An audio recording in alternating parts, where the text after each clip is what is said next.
Hello everyone, welcome to Physics Mafia. Today we are going to discuss problem number 1.117 from Erodo Hitley series. Coriolis force पर dependent ये एरोडो के last problem है ना। Question number 1.11 से लेकर 1.117 तक ये सातों प्रॉब्लम कोरलिस फोर्स पर डिपेंडेंट है। तो कोरलिस फोर्स की बेटर अंडरस्टैंडिंग के लिए सारे क्वेश्चंस अगर तुम सीक्वेंस में देखोगे 1.11 से लेकर 1.111 से लेकर 117 तक तो ज़्यादा बेनिफिशियल होगा, क्योंकि एक के बाद एक सीक्वेंस है और इंक्रीजिंग लेवल के हिसाब से समझ लो, या फिर लेवल ऑफ प्रॉब्लम जो अरेंज्ड है वो एक के बाद एक समझोगे तो सीक्वेंस में तुम्हें ज़्यादा अच्छे समझ में आएगा। डिस्क्रिप्शन में तुम्हें सारे प्रॉब्लम्स की मैं लिंक दे दूंगा, या फिर तुम चैनल के ऊपर जाकर भी तुम देख सकते हो ना, प्लेलिस्ट के अंदर सीक्वेंस से मिलेंगे तुम्हें। तो इस क्वेश्चन में हमें दे रखा है कि at the equator a stationary relative to the earth एक स्टेशनरी बॉडी थी, falls down from a height H equal to 500 meter. 500 meter एक small height as compare to उसकी जो रेडियस जो 6400 किलोमीटर होती है, उसी कंपैरिजन में 500 स्मॉल हाइट है, तो जी को यूनिफॉर्म माना जा सकता है, उसमें कोई दिक्कत नहीं है। Assume the air drag to be negligible, air friction है नहीं। Find how much of the vertical and in what direction the body will deviate when it hits the ground. देखो ये मान लो तुम्हारा अर्थ है ना, ये नॉर्थ साउथ पोल, ये तुम्हारी एक्सिस होगी, एक्सिस पर ये तुम्हारा नॉर्थ पोल होगा, ये साउथ पोल होगा, ठीक है। और इसके परपेंडिकुलर किसी भी हॉरिजॉन्टल प्लेन में अगर मैं इस पॉइंट पर मान लूँ तुम्हारी बॉल को, ये इक्वेटोरियल प्लेन था ना, इस इक्वेटोरियल प्लेन के इस पॉइंट पर वर्टिकल जो लाइन होती है सेंटर से रेडियली आउटवर्ड जो लाइन होती है वर्टिकल होती है।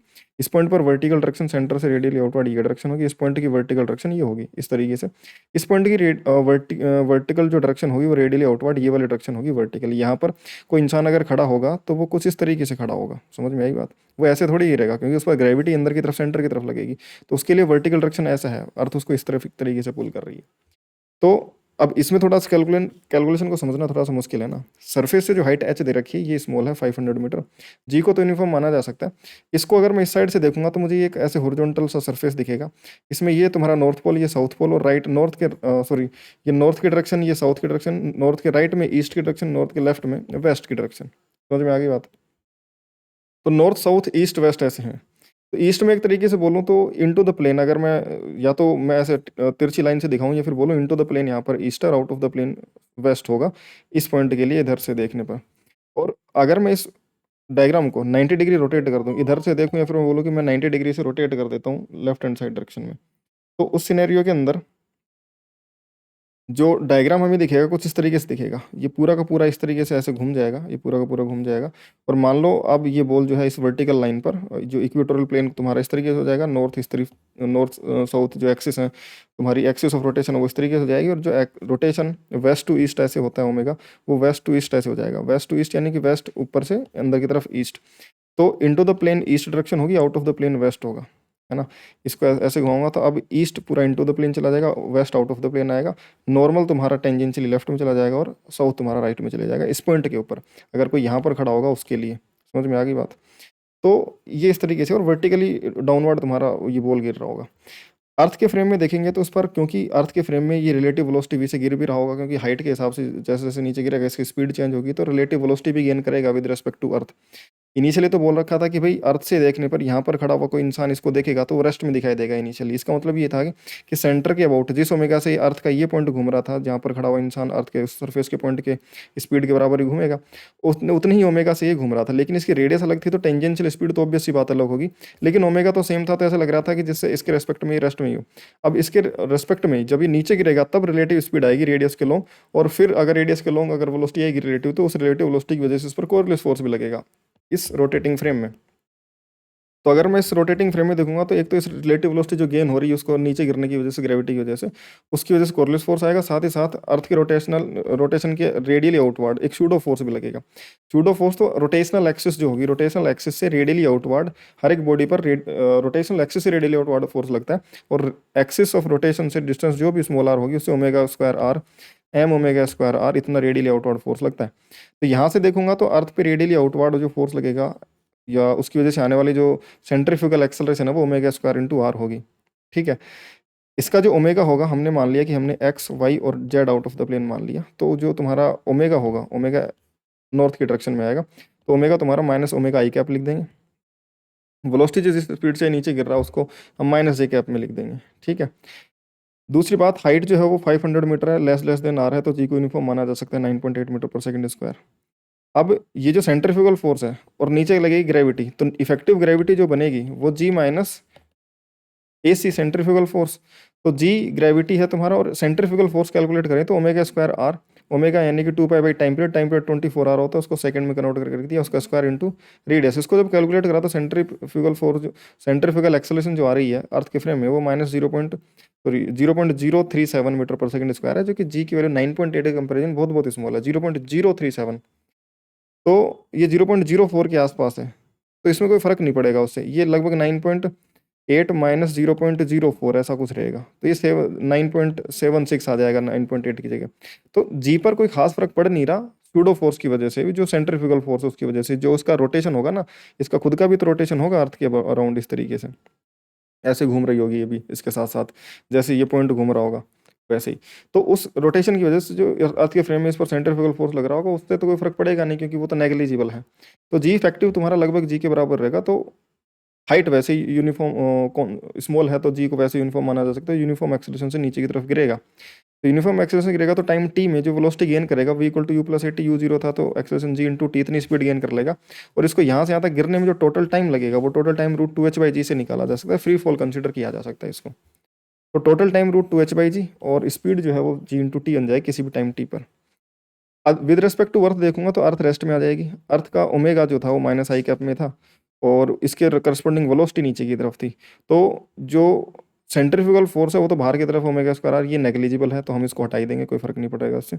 दूसरा, सेंट्रीफ्यूगल फोर्स जो आएगा वो किस तरफ आएगा, तो सेंट्रीफ्यूगल फोर्स आएगा तुम्हारा नॉर्थ लेफ्ट में, साउथ राइट में, इस प्लेन पर, यहाँ पर जो ये हॉरिजॉन्टल प्लेन बनेगा उसमें नॉर्थ के राइट में यानी कि इनटू द प्लेन तुम्हारा ईस्ट होगा, और नॉर्थ के लेफ्ट में यानी कि आउट ऑफ द प्लेन तुम्हारा वेस्ट होगा। ओमेगा इस डायरेक्शन में था और रिलेटिव वेलोसिटी नीचे की तरफ है। तो जो सेंट्री कॉर्लियस फोर्स जो लगता है वो 2m v क्रॉस ओमेगा लगता है, v यानी नीचे की तरफ और ओमेगा लेफ्ट की डायरेक्शन में। तो अगर मैं देखूंगा नीचे की तरफ v है और लेफ्ट की डायरेक्शन में ओमेगा है, तो राइट हैंड रूल से अगर मैं देखूंगा तो इनटू द प्लेन तुम्हारा कॉर्लियस फोर्स आएगा, यानी कि ईस्ट की डायरेक्शन में। यानी यहाँ से बैठा हुआ इंसान उसको दिखेगा कि वो मेरे से ईस्ट की डायरेक्शन में ये पार्टिकल डिविएट होगा, ईस्ट की डायरेक्शन में अंदर की तरफ। समझ में आ गई बात। तो अगर टॉप से देखूंगा तो अगर ये ऐसे सरफेस दिखेगी तो ईस्ट की तरफ कुछ इस तरीके से डेविएट होगा, पार्टिकल ऊपर से आता हुआ ऐसे डेविएट होगा, तो वो ईस्ट की डायरेक्शन में डेविएट होगा। कितना डेविएट हो जाएगा गिरते समय उतना बताना है हमें। तो वो यहाँ के बजाय मान लो कुछ यहाँ पर गिरेगा, पीछे की तरफ जा करके गिरेगा इससे, तो कितना डेविएट होगा। और हॉरिजॉन्टल सरफेस है, और सरफेस क्योंकि बहुत लार्ज है तो ये लगभग लीनियर डिस्टेंस मानी जा सकती है इस तरीके से कि जस्ट पीछे की तरफ ईस्ट की डायरेक्शन में कुछ इस तरीके से गिरेगा। तो वो डेल्टा एक्स मैं मान लेता हूँ कि ईस्ट की डायरेक्शन को एक्स डायरेक्शन मान लो तो क्या होगा। तो यहाँ पर अगर मैं इसको एक्स वाई मानूँ, एक्स वाई और out of the plane z मानो, तो वाई डायरेक्शन की वेलोसिटी जी टी होगी किसी भी टाइम टी पर। यही relative velocity with respect to earth, with respect to earth rotation से तो कोई वेलोसिटी दिखेगी नहीं, क्योंकि इसका भी ओमेगा और इसका भी ओमेगा अर्थ के रिस्पेक्ट में तो सेम था। तो इसलिए अर्थ के फ्रेम में बैठ कर देखूंगा तो ओमेगा तो इसका कुछ दिखेगा नहीं। लेकिन जो ग्रेविटी की वजह से इसको फ्री फॉल की वजह से स्पीड मिल रही है, ये रिलेटिव वेलोसिटी बनेगी। वी रिलेटिव वेलोसिटी माइनस का वी बाई जे कैप बोल दिया हमने, और जो वी आर है रिलेटिव वेलोसिटी वो minus g t j cap बन जाएगी। अब कोरलिस जो फोर्स बनेगा, Coriolis 2m v r cross omega, v r minus g t j cap and cross omega minus omega i cap, इसको cross multiply करेंगे तो minus g t omega k cap बन जाएगा। माइनस के cap यानी कि Z Z direction हमने out of the plane मानी, तो माइनस के कैप यानी इनटू द प्लेन। समझ में आ गई बात। इनटू द प्लेन तुम्हारी ईस्ट की डायरेक्शन में तुम्हारा फोर्स लगेगा ये, तो इनटू द प्लेन यानी कि टुवार्ड्स द ईस्ट, ईस्ट की डायरेक्शन में। तो ईस्ट को इसको हमने जेड डायरेक्शन बोल रखा है ना भाई, माइनस जेड एक्सिस है तुम्हारा ईस्ट डायरेक्शन। तो ये ए जेड लिख देंगे, ए एक्स लिखा हो भाई, इसको ए जेड लिख देंगे जेड की डायरेक्शन में। तो ये जो v x by v t था, v z by v t बन जाएगा। जेड डायरेक्शन की एक्सेलरेशन जो ईस्ट की डायरेक्शन में आई वो 2 ओमेगा जी टी बन गई। तो 2 ओमेगा जी टी तुम्हारी एक्सेलरेशन है, उसको d v by d t लिख दिया। V as a function of time आ जाएगा जेड डायरेक्शन में, यानी कि ईस्ट की डायरेक्शन में। माइनस जेड है वैसे तो, बट ठीक है, जेड एक्सेस के अलोंग है तो हम बोल सकते हैं। तो ये जो वी जेड यानी कि ईस्ट की डायरेक्शन में तुम्हारी वेलोसिटी आ जाएगी 2 ओमेगा जी, ये तो कांस्टेंट है, और टी का इंटीग्रेशन टी स्क्वायर बाई 2 बन जाएगा। टी की वैल्यू 0 पर स्पीड 0 थी, उसकी टी की वैल्यू टी पर जो वेलोसिटी आएगी जेड डायरेक्शन में। समझ में आ गई बात। कोरलिस फोर्स की वजह से जो ईस्ट की डायरेक्शन में, क्योंकि ये वाली जो वेलोसिटी है ये तो नीचे की तरफ आएगी, ठीक है ना। ये वी वाई तो गेन हो ग्रेविटी की वजह से, इसमें इनटू द प्लेन पर कोरियोलिस फोर्स लगेगा अर्थ के रोटेशन की वजह से, इनटू द प्लेन एक नई वेलोसिटी और गेन होगी। अगर मैं यहाँ से देखूँ ये सरफेस कुछ ऐसी है तो राइट साइड ईस्ट की डायरेक्शन में ये इधर होगा, उस तरफ वेलोसिटी और गेन होगी, वो वेलोसिटी है तुम्हारे पास इतनी। ये velocity two t square by two का इंटीग्रेशन, इसका टी का टी स्क्वायर बाई टू से टू कट जाएगा तो omega g into t square तुम्हारा ये इंटीग्रेशन बन जाएगा, जेड डायरेक्शन की वेलोसिटी बन जाएगी। जेड डायरेक्शन में जो डिस्प्लेसमेंट है वो जेड बोलो तो d z by d t, z direction की वेलोसिटी लिखी जा सकती है, velocity in z direction, rate of change of displacement in the z direction, तो d z by d t omega g into t square. अब जो d z upon में d t बनेगा उसमें से डी टी को राइट भेज दो तो लेफ्ट साइड बन जाएगा डी जेड, और मान लो टी इक्वल टू जीरो पर जीरो डिस्प्लेसमेंट था तो टी इक्वल टू टी पर डेल्टा जेड डिस्प्लेसमेंट आ जाता है ईस्ट के डायरेक्शन में। ये बन जाएगा omega T square D T, और इसका इंटीग्रेट कर देंगे ओमेगा टी टी की पावर 3/3, और टाइम लग जाएगा जीरो से कैपिटल टी तक, जिसको सरफेस तक गिरने में जो टाइम कैपिटल टी हमने ऊपर निकाला था उतने टाइम में कितना डेविएशन मिलेगा भाई तो निकाल लेंगे। डेल्टा एक्स की जगह डेल्टा जेड कर देता हूँ मैं सबसे पहले तो सब जगह। तो अब जो ओमेगा जी टी की पावर 3/3 है जीरो से टी तक, उसमें ओमेगा जी तो कांस्टेंट है, टी की पावर कैपिटल टी टाइम जो टोटल टाइम ऑफ फॉल है वो रख देंगे, टी की पावर 3/3 आंसर बन जाएगा। ओमेगा जी टी की पावर 3 को दो पार्ट में ब्रेक कर सकता हूँ मैं, टी स्क्वायर इंटू टी, क्योंकि टी स्क्वायर तो हम 2h/g, क्योंकि टाइम पीरियड तुम्हारा रूट 2h अपॉन में जी हमने कैलकुलेट किया था, तो टी स्क्वायर को तो 2h/g लिख सकता हूँ, और अकेला जो टी बच गया वो रूट 2h/g बन जाएगा। अब यहाँ से omega ji by three 2h/g में से जी कट जाएगा और ये बन जाएगा 2/3 ओमेगा एच, 2/3 ओमेगा एच, और अंदर बन जाएगा रूट में 2h/g। तो ये तुम्हारा जेड डायरेक्शन का यानी ईस्ट की डायरेक्शन में डिफ्लेक्शन आ जाएगा कोरियोलिस फोर्स की वजह से, जो रिलेटिव टू दी अर्थ जो कोरियोलिस फोर्स लगेगा। और ग्राउंड फ्रेम में बोलें तो ग्राउंड फ्रेम में वो सॉरी बाहर की फ्रेम से बोलें, ग्राउंड फ्रेम तो अर्थ की फ्रेम ही होगी, बाहर से बोलें कि जब दोनों को दूर से देख रहे होंगे तो अर्थ का जो पॉइंट जहाँ पर वो गिरना गिरना चाह रहा है वर्टिकली डाउनवर्ड, और ये जो इसके पास ओमेगा इंटू आर और इसके पास ओमेगा इंटू आर, इनकी रिलेटिव वेलोसिटीज की वजह से, क्योंकि ये ओमेगा तो सेम था लेकिन रेडियस अलग अलग थी, तो अर्थ के सेंटर के रेस्पेक्ट में इनकी जो टेंजेंशियल स्पीड होंगी अलग अलग होंगी, उस वजह से वो जो डिस्प्लेसमेंट आएगा ये वो चीज़ है। समझ में आ गई बात। तो अर्थ के फ्रेम में लेकिन कोरियोलिस फोर्स से जस्टिफाई होता है। तो ये बन जाएगा 2/3, और ओमेगा इंटू एच में ओमेगा को रख देंगे 2 pi by time period earth का 24 into 60 into 60, 24 hour 60 minute 60 seconds, into height 500 metre into root 2 into h 500 upon में 9.8, ये लगभग 24 सेंटीमीटर के आसपास बन जाता है। ठीक है, तो आई होप कि तुम्हें ये क्वेश्चन समझ में आया होगा। कोई भी डाउट हो तो तुम टेलीग्राम पर अपने माफियाज डाउट क्लास में आकर के ग्रुप में आकर के पूछ सकते हो, जहाँ पर मैं खुद लाइव डिस्कशन करता हूँ बच्चों के साथ डाउट का। कमेंट में तुम डाउट पूछ सकते हो, कोई इशू नहीं है ना, मैं यहाँ भी आंसर कर दूंगा। बाकी अपना टेलीग्राम पर ग्रुप चैनल है कि जहाँ पर क्लासेस की अपडेट्स लिंक्स वगैरह सारी नोट्स पीडीएफ सारी वहाँ पे मिल जाती हैं, उसको भी ज्वाइन कर लेना, लिंक तुम्हें डिस्क्रिप्शन में मिल जाएगी।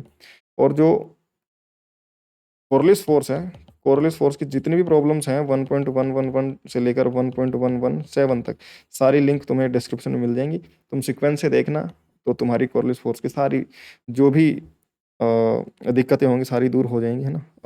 एक अच्छे तरीके से तुम उसको समझ पाओगे। बाकी कोई भी डाउट हो तो तुम टेलीग्राम पर आकर के कांटेक्ट कर सकते हो। ठीक है, मिलते हैं यार नेक्स्ट वीडियो में, बाय।